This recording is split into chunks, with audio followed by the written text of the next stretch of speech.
Voltamos com o segundo bloco, diretamente aqui dos estúdios do Visor Notícias, com a ACIESC fazendo um bate-papo, uma entrevista com a doutora Daiane Pereira, da terceira promotoria de Porto Belo.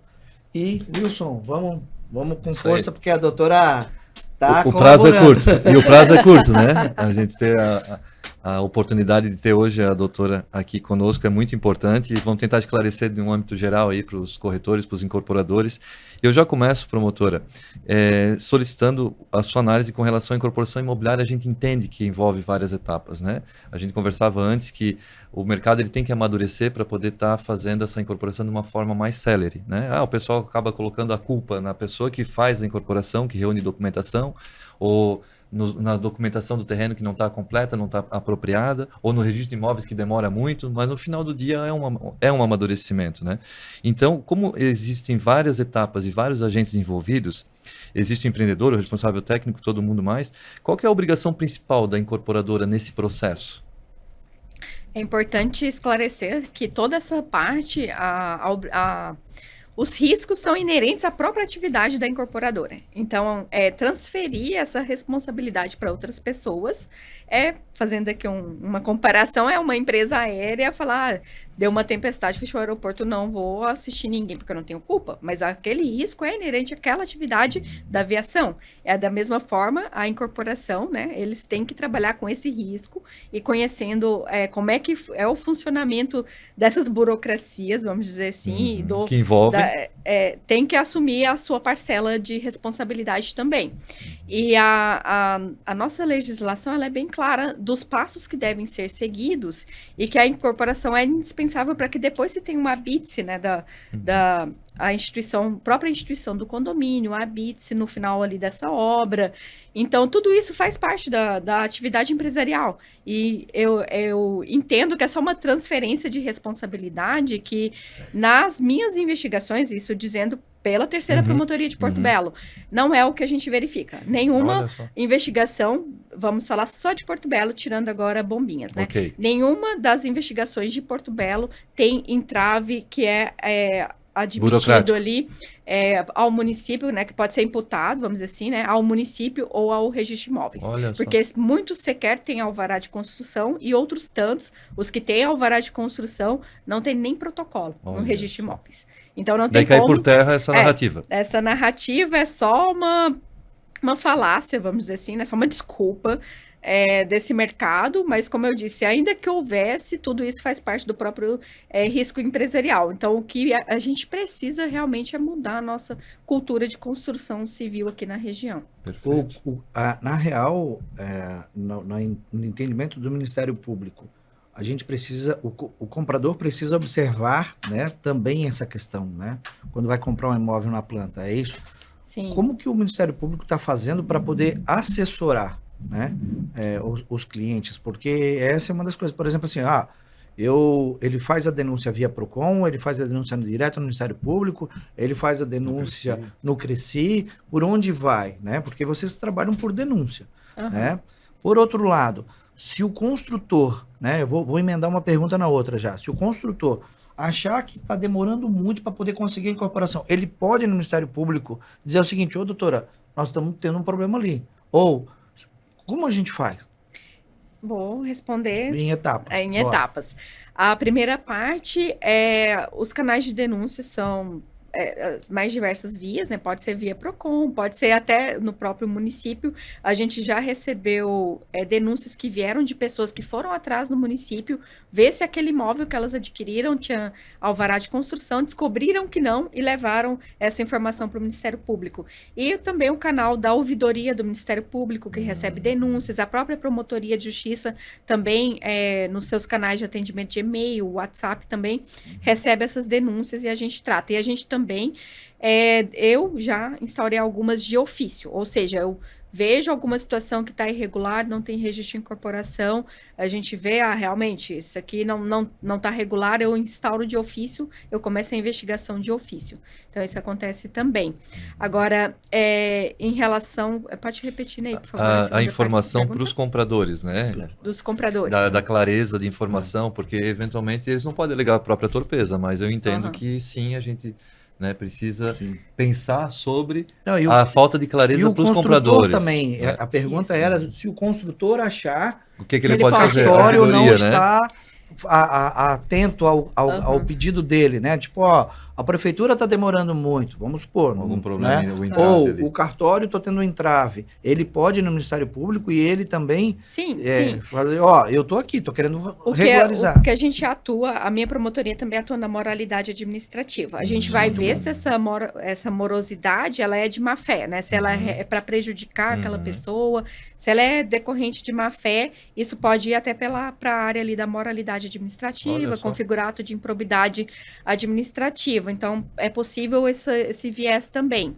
Em relação ao registro de imóveis, as exigências que são solicitadas ali, se o empreendedor não concordar, ele pode fazer uma suscitação de dúvidas. Isso vai ser avaliado pelo juízo, né, que é o juiz corregedor daquele cartório, e vai ter também a intervenção da Promotoria de Justiça, que tem atribuição no registro público, que no caso é a primeira Promotoria de Porto Belo. Isso, que é a primeira Promotoria de Porto Belo. Tem os caminhos, então, tem esses caminhos. Se estarem questionando aquela exigência ou reputa que aquilo não deveria ser questionado, fazer a suscitação de dúvidas no campo próprio ali registral. E em relação à morosidade, que pode ser de má fé, né, que está excessiva, a gente pode apurar na área da moralidade administrativa. Legal, tem esse caminho. Isso. E só para reforçar, né, o consumidor, né, o que ele precisa observar antes de comprar um imóvel na planta? A gente entende, sim, né, mais ou menos qual que é o caminho, mas gostaria do ponto de vista da promotora, porque o Ministério Público ele percebe que parte dos problemas também está ligada a essa falta de informação técnica dos compradores? Sim, os compradores muitas vezes são leigos, né? A posição vulnerável nessa relação de consumo é o consumidor. Então, muitas vezes não tem essa informação, não sabem nem que é obrigatório ter esse registro de incorporação para se vender imóveis na planta. Então, tem esse desconhecimento por parte do consumidor. Então, mas as cautelas são necessárias. Primeiro, verificar se realmente existe uma autorização para essa construção, buscar minimamente na internet ali, fazer uma busca sobre a origem dessa construtora, né, a rigidez, se tem reclamações, porque muitas vezes quando a gente já joga o nome ali, aparece reclamações, aparece ações judiciais, então já tem de ter uma noção sobre isso, sempre buscar na sua avaliação ali para aquisição, o registro da incorporação imobiliária, né? Porque isso vai possibilitar com que que esse negócio seja mais seguro e que esse empreendimento está atendendo a toda a legislação para ser construído. Promotor, até para adicionar, além desses itens que a doutora trouxe aí, para os nossos consumidores também entenderem e saberem que a gente tem essa preocupação com a formalidade do mercado imobiliário. A Ciesc deixa os canais da Ciesc em aberto também, porque nós somos corretores de imóveis que, né, estamos aí para justamente trazer mais clareza para essas intermediações. Então, se você está negociando um imóvel, tem dúvida se esse imóvel é regular ou não, além dos itens que a doutora trouxe aqui, nós temos uma série de itens, por exemplo, telefone de 3 fornecedores de material, telefone do permutante, obras entregues, né, solidez, contrato social, ver o capital social da construtora, tirar a CND.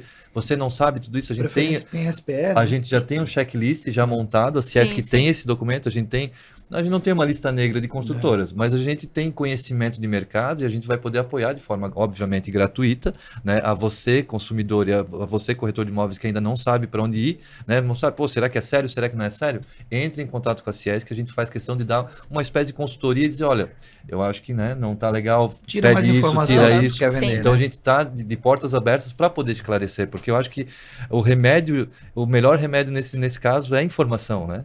Até as próprias redes sociais, às vezes, também ajudam as pessoas, porque muitas vezes ali tem os comentários das pessoas comentando, e outra coisa que também sempre me chama a atenção, as construtoras que têm problema ou as redes sociais são bloqueadas para comentar. Então isso também é sempre um sinal de alerta ali, dar uma olhadinha nas redes sociais, como é que há quanto tempo essa empresa vem fazendo essa publicidade, isso é um cuidado também. Eu queria trazer agora para a doutora assim, um ponto de vista mais de cooperação, né? Então, a doutora entende que existe espaço ainda para a gente atuar de alguma forma em conjunto, o Ministério Público, a Ciesc, né? Já temos aí o Cresci que está envolvido, né? Também, né? O PROCON, o OAB, Sinduscom, a CIP e demais instituições, nesse caso CIPA, específico. Né? Se criou um conselhão que a gente chama, né? E começando por Porto Belo, né? O Estevam, juntamente com o pessoal das outras instituições, e a ideia nossa é, vamos tentar conversar entre as entidades e melhorar. Como eu falei, nós falamos para a senhora há um tempo atrás, logo que o prefeito João assumiu esse mandato, nós fomos lá conversar com ele e falamos, olha, vamos montar uma força-tarefa, né? Nós estamos com outras pessoas daqui da diretoria aqui dentro, falar, vamos montar uma força-tarefa e vamos tentar regular o mercado. Infelizmente, doutora, a gente não conseguiu avançar. Então, e isso é legal porque agora é a hora de a gente dizer, ó, vamos todo mundo se ajudar? Isso. Talvez, como a gente brinca, um grande tacão, isso, né? Mas é bom a gente saber do ponto de vista da promotora, se existe essa vontade, esse interesse da gente se aproximar, né? Com certeza. E o Ministério Público, nas próprias investigações, ele já também vai acionando as outras entidades, né? Então, a gente sempre instiga o município, vai lá fiscalizar. Quando a gente vê, por exemplo, a irregularidade no exercício da atividade dos corretores, a gente encaminha para o Cresci para apurar, às vezes, também alguma questão disciplinar. Então, a gente sempre está fazendo todo esse trabalho também junto com o registro de imóveis também. Então, a gente, quando começa uma investigação, a gente também vai acionando essas entidades parceiras, né, para atuar juntamente, porque o Ministério Público sozinho não vai resolver esse problema. É um problema complexo, né? Eu posso considerar que ele é estrutural aqui na nossa região, porque ele é muito mais profundo do que a mera ausência do registro de incorporação. Então, essa parceria com as entidades, com certeza, é de grande interesse do Ministério Público. Legal, isso é interessante porque a gente pode falar assim, né? A nossa ideia é criar canais de orientação, né? Painéis, né? Então, esses podcasts, né?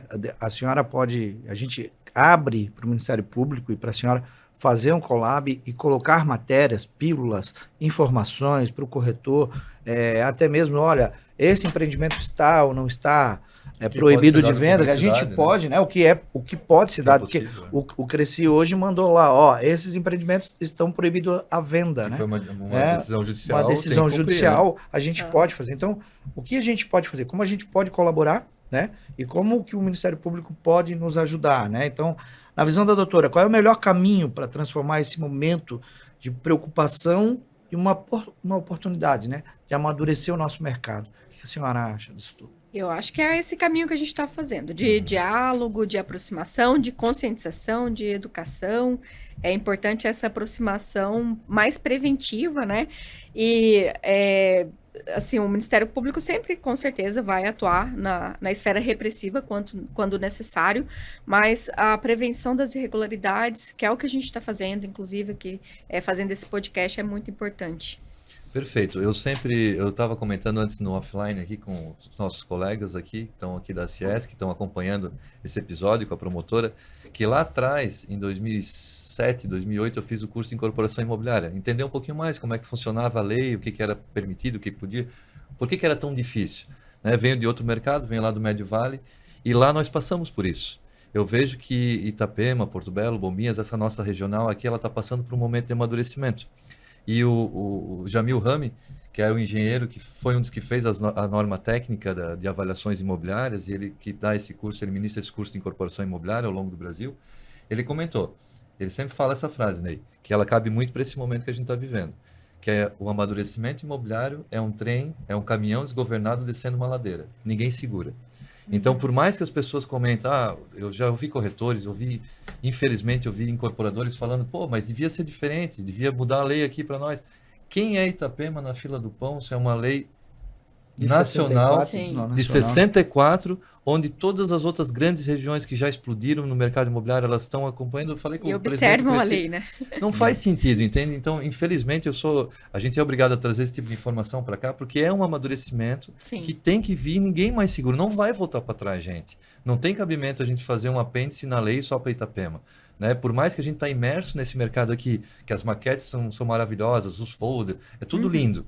Mas essa é a base, a gente tem que dar um passo para trás para poder ir um passo para frente, né? Sim, A com doutora vê certeza. dessa forma? Eu também vejo assim. E entendo também que vai levar um certo tempo, Uhum. mas que esse amadurecimento ele precisa chegar, né? E realmente precisa começar. Então eu considero essas investigações, tanto o Itapema também está acontecendo bastante, quanto em Porto Belo, justamente para a gente começar a mudar, né? Fazer essa virada de chave do nosso mercado imobiliário. Estamos terminando o segundo bloco.